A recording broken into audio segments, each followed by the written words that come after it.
2, 1. Here we go!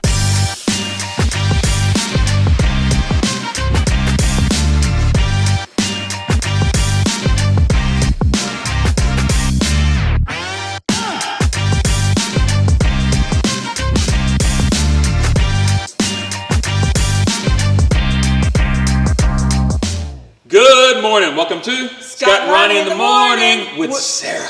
Yes, special guest, Sarah. And let's go ahead and get this out of the way. Yes. It's Sarah's birthday.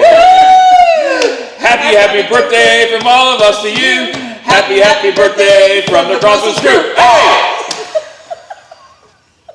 Thank you. Yeah. Okay, so why is Sarah on the show today, Ronnie? That sounded so weird. Why'd you deliver it like that? Anyways, okay, we're so excited about having Sarah on the show this morning because you may not know this, but 2 months ago, we know this. 2 months ago, Sarah came on to just help out with overseeing all of our life groups, and so she's been working real hard behind the scenes. And it's just really exciting because even just the 2 months that you may not know this, in the 2 months that she's been on, we went from 14 groups to 21 groups. 22 groups. And there's some in the works too, I believe. And so I'm just really, really excited about life groups. And so part of the reason why I asked Sarah to come on is a couple of things. Explain what life groups are. Explain why they're important, and then explain how people can connect into those. So if we could just talk about those sorts of things. That's And let's do that without your notes. I might talk too fast if I don't have my notes. When I get excited about something, Ronnie likes to tell me my word count. What, triples? It goes pretty high through the roof. So you'll have to like do the slow-mo videos if I don't have notes. Speed. Yeah. Me and Ronnie are like this. What's it like? And you're like, well, it's like this. That's actually a pretty accurate description of how it would work. So life groups are, I think that many people know them as Bible study groups. So they're groups that typically meet at people's homes, and they do life together. They do life together as a Christian group. I found a quote that I really liked and I wanted to share, particularly pertaining to life groups, and I got it from gotquestions.org. It says, Christianity isn't intended to be a spectator sport. It's meant to be relational. Life groups move us from being spectators in a weekly church service to active participants in a like-minded community dedicated to spiritual growth. Yeah. That's good. Yeah, that's really good. Yeah, thanks. Yeah, and you did a You great should job have said. looking that You up. should have said at the beginning of that quote, like, so I was thinking the other day. I love that because, we talk about how the path of discipleship is about this. First you start attending, and then you move to connecting, and then you move to engaging. And life groups becomes the vehicle that helps people to move from being a spectator to being a player. And I love that. Yeah, absolutely. It's great for accountability as well. And I like to tell people, your life group, those are your people. When you have something that goes on in your life, we have such a great church that right now, our church is very relational. But as we grow, sometimes that's harder for people who, especially you come in, you kind of sit in the back, you don't interact with others on your way out or on your way in. And that's okay. There are people who don't like doing that, and that's not always a bad thing. But that's what a life group is for. That's going to get you connected. It's going to be your people. You're going to be doing life together. And so when something good happens or when something bad happens, this is your connection to the church. Yeah. Well, and I think that's important because one of the things we hear all the time, and especially as we grow, is, look, there's only, how many staff do we have? 7, 8 of us? I think there's 8 of us. Okay. We should probably know that. There's 8. There's 8 of us. Of a church now running 500, 550, we can't connect with everybody. Yeah. We can't visit everybody. And so, if you want to have that connection and you want to have that group that's going to like, hey, I'm in the hospital, these are your church family that's going to come visit you. That's huge within life groups. Yeah. That's how you stay connected to the whole. Right. Yeah. One of the things I really like about our life groups is it can look different depending on which group you're in. I always ask people to make sure that they only do one life group because it's so important to make those connections with one group of people versus spreading yourself so thin and you're not really forming those relationships. And our groups look different. Some groups, they sit in their house and they go through the Bible, they dig deep in the Bible, into God's Word. Some groups, they go over what the message was for the week, and they talk about it together and what it means for their life. Some groups just meet and talk about what God is doing in their life. We have a group of women that meet, it's called Fellowship for Moms. They meet and their kids play and they just do life together. They just hang out. That's so and it's just fantastic. like-minded women. It's great. We have topical groups, which are groups that they meet for specific topics or for a short period of time to do a specific study. We have freestyle groups like our Fellowship for Moms groups that don't have a specific thing that they study per se, but they, We used to have a fishing group. Oh, we do. It's just not fishing season.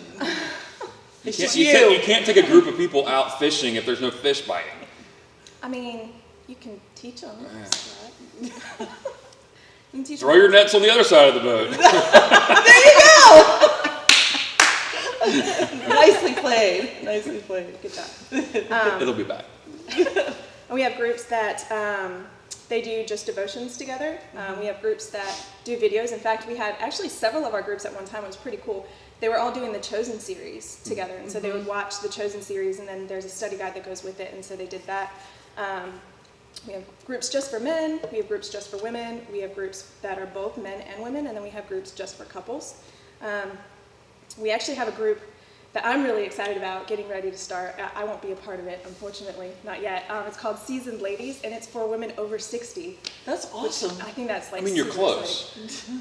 No. I mean, You have a birthday today. technically, you're 1 year closer today.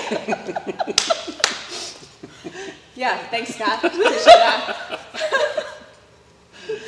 Thanks. We actually do like each other on staff. I'm just going to throw that out there. Yeah, they just tell me I'm old. I mean, Well, all the you're makeup older. covers the wrinkles. That's what it is. You're older today than you were tomorrow. Yesterday. Yeah, Yeah. all of this Yeah. covers up wrinkles. Yeah. So we also have a group starting in April. April's next month, right? That's the Yeah. 4th? Yeah. Yeah. We have a group starting in April. It's called Flipping Through Philippians, and it's actually going to be an online course. Awesome. I did not come up with that title, by the way. That was totally. Start taking credit for stuff. I'm going to steal everything from now on. When I used to sing songs, I'd be like, I just wrote that. I'm totally going to do that next time. So anyway, thou shalt not I lie. was going to say, can we go back to a commandment that we talked about a few weeks ago? Okay. Okay, fine. Give credit where credit's due. One of our core values is authenticity, which is being honest with ourselves and each other. Okay, So what's starting in April? So in April, we have the Flipping Through Philippians that I wrote. I really did it. And it's going to be an online study, so it's an online forum. And I think that they're going to go through the first bit of Philippians together and then kind of decide where they go from there. And then we have a writers group actually starting in May. That's really cool. Which, yeah, I think that's pretty cool. We have a lady who she reached out, and she's a writer, and she's passionate about helping young Christians write. And so she wanted to start this group for writers. So we're going to start that cool. in May, which is pretty cool. We have a couple of other groups in the works that haven't quite laid down the foundations just yet, but they're there. So we have some more starting. But we are always looking for more leaders to step up. You do not have to be a pastor. You do not have to have a theological degree. You just have to have a passion for Christ and a passion for sharing that with others. Yeah. I've led a Bible study group for 8 years. I am not a pastor. I did not go to Bible college. I just love Jesus and I love his word. And so I share that with the women who come into my group. We have a small group at our house, and, as on staff, you would think that I would be the main leader, but I'm actually not.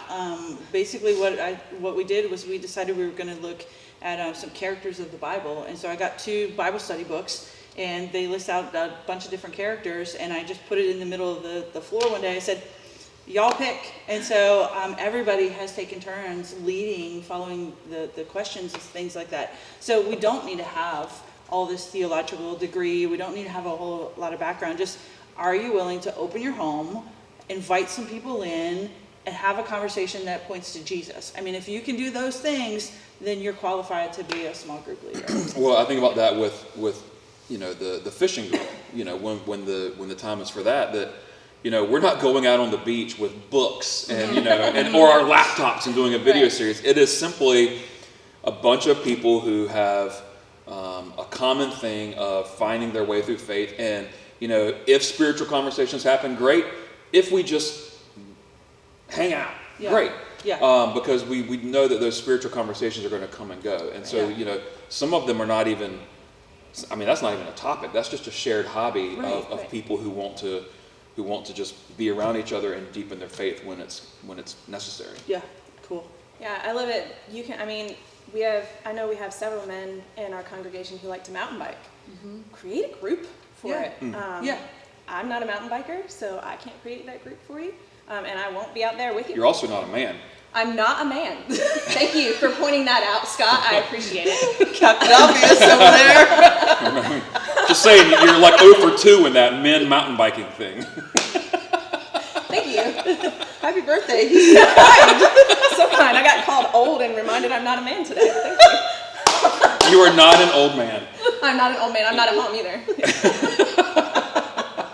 Inside joke, sorry. And so we have people who are interested in that. So anything you're passionate about, anything you're interested in, you can do.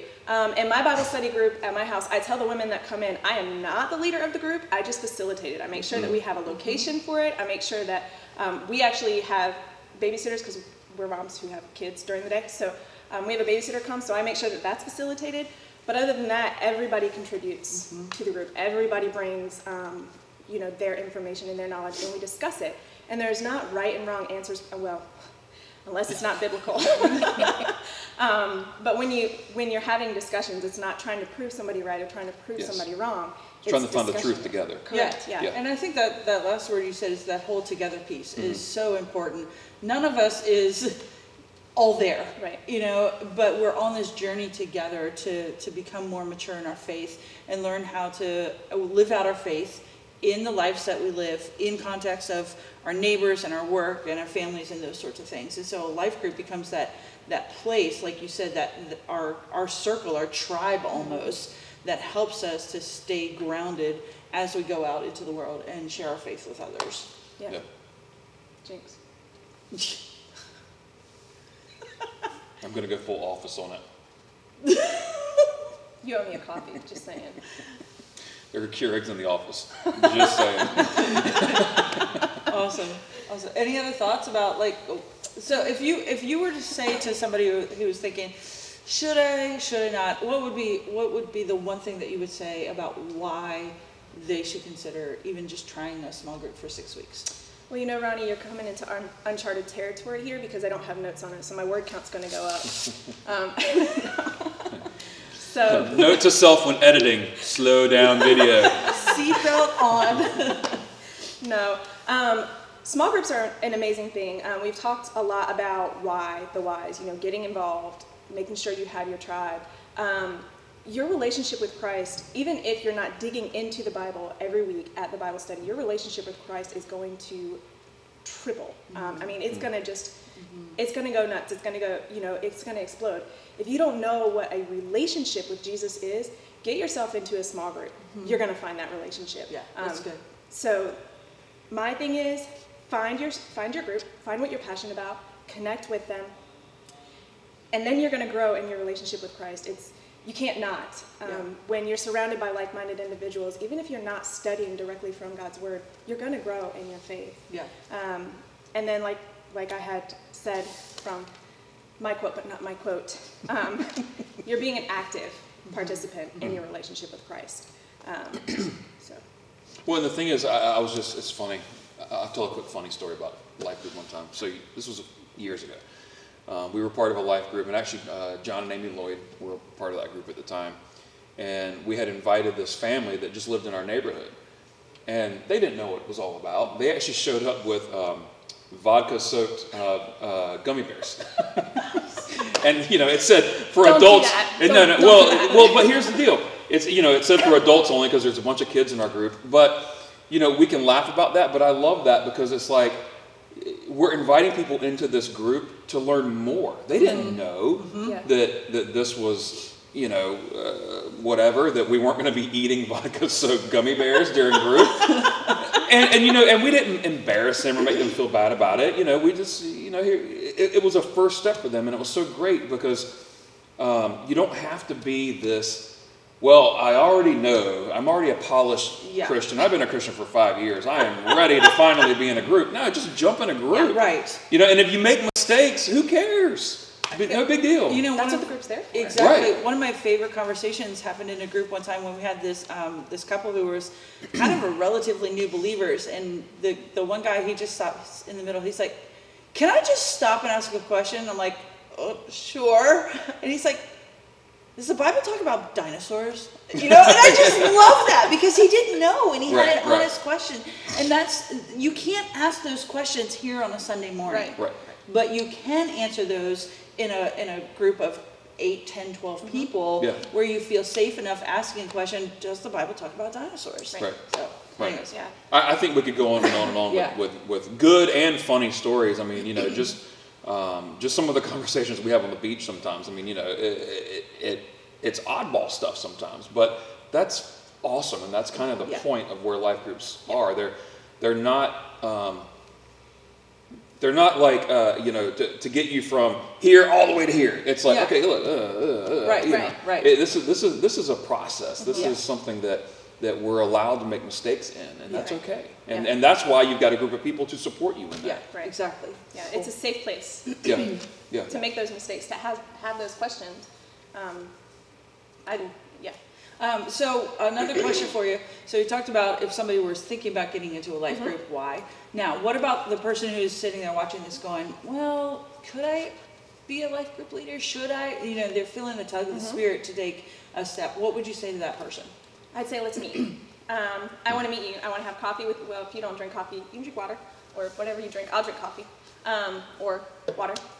But let's have a conversation. So basically, you can meet over coffee or water or both. Those are your options.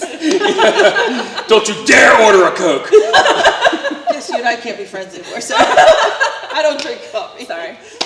Yeah, I know. You're weird. I know. I know. Yeah. So yeah, let's have a conversation. I'd love to talk with you, tell you what it looks like to be a life group leader, tell you what it looks like to get started and help you find your passion and where you want to go. I had a lady come up to me just the other day and she said, hey, I have this idea. Can we get it started? Yes. Pray on it. Tell me the day and the time, and then let's talk. Yeah. Well, and I think an important, maybe even middle step is something that you said even you do, is like, you're not leading your life group, but you facilitate it. Right. That is also an option. You know, we have a family who's moving down the Charlotte in a few months, and you know, we have a church plant we're supporting down in Charlotte, and they've already said, like, look, we're not going to lead a life group, but we want to help the church plant out. We'll make our house available. Yeah. Like, that's even a middle ground if you want to do that. Yeah, absolutely. Cool. Cool. So, so at some point, somewhere along the video or whatever, can we put her contact information? It'll be at the beginning. Okay. Or now, if I forgot. Right there, maybe. Or there. Or there. Here. Somewhere. Totally got to make it just pop up. That'd be awesome. Cool. Yeah. Cool. So a few other things. Let's do just a couple other quick announcements here All right. at the very end.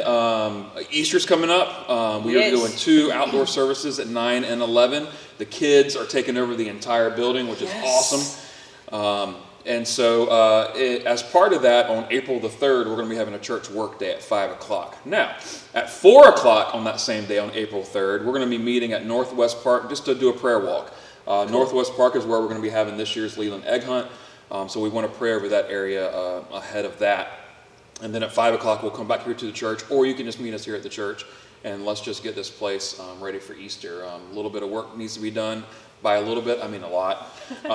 So come ready. We'll give more details in the newsletter and in some other live announcements. Cool. And talking about Easter, a couple of things. The egg hunt is coming up on the 16th. A couple of ways you can help with that. One, we're collecting games. So if you can put a list of games or flash up the picture or something like that. It is. If you. So here's what we're doing. We're doing a contest between the 2 services. If you come to first service, it is Jenga, Operation, or Beat the Parents. Say Jenga. Jenga. I think it's Jenga. Jenga. If you primarily come to second service, it is Throw Burrito, Block Us, or another game that'll be flashing right here. Is it a watch your mouth game? Yes. Oh, yes. speak out. Speak out. Woo! Yes. Now I don't have to edit that in.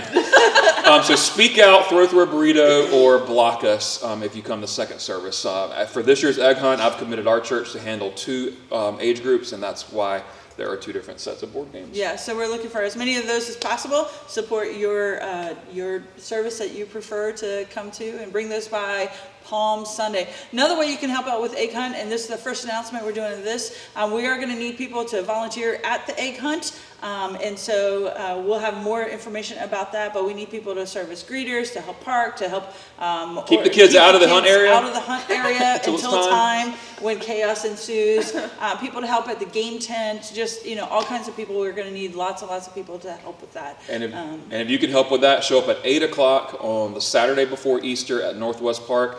The hunts start at 10 o'clock, and I say start at 10 o'clock because we stagger them 5 minutes. That way, if families have multiple age groups of kids, they can get to all of the hunts for their kids. Yeah.